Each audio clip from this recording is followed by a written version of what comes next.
আমরা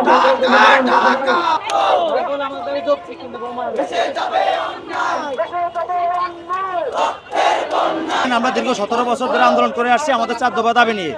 আমাদের 4 দফা দাবি প্রতিবার আন্দোলনের সময় তারা বলতেছে যে মেনে নেবে। তারা আমাদের একটা নির্দিষ্ট একটা আমাদের প্রতিনিধির সাথে মিটিং করার পরে তারা লিখিত দেয় তোমার দাবি মেনে নেওয়া হবে, কিন্তু আমাদের কোনো দাবি মেনে নেওয়া হয় না। তো আমরা গত 22 তারিখে আমরা শাহবাগ অবরোধ করেছি, তারা আমাদেরকে লিখিত দিয়েছে আমাদের 7 কর্মদিবসের মধ্যে দাবি দেওয়া মেনে নেবে। কিন্তু আমাদের 7 কর্মদিবসের মধ্যে আমরা বরাবরই বিভিন্ন দপ্তরে, স্বাস্থ্য শিক্ষা অধিদপ্তর, স্বাস্থ্য মন্ত্রণালয়, রাষ্ট্রীয় চিকিৎসা অনুষদ সহ বিভিন্ন দপ্তরে আমরা ঘুরেছি, কোনো দপ্তরই আমাদের কাজ করে নাই, আমাদেরকে পাত্তা দেয়নি।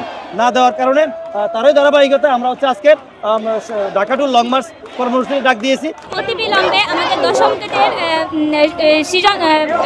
গ্রেডের নিয়োগ চাই।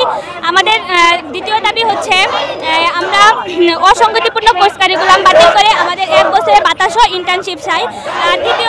তৃতীয় দাবি হচ্ছে আমরা উচ্চশিক্ষা চাই, আমরা ক্লিনিক্যাল বিষয়ে উচ্চশিক্ষা চাই।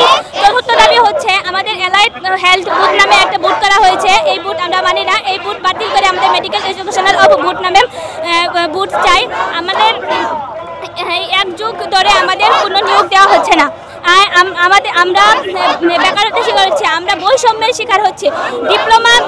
প্রত্যেক ডিপ্লোমা শেষ করার পরেই আমাদের উচ্চশিক্ষা, তাদের উচ্চশিক্ষার সুযোগ আছে, কিন্তু আমাদের কোনো উচ্চশিক্ষা নাই।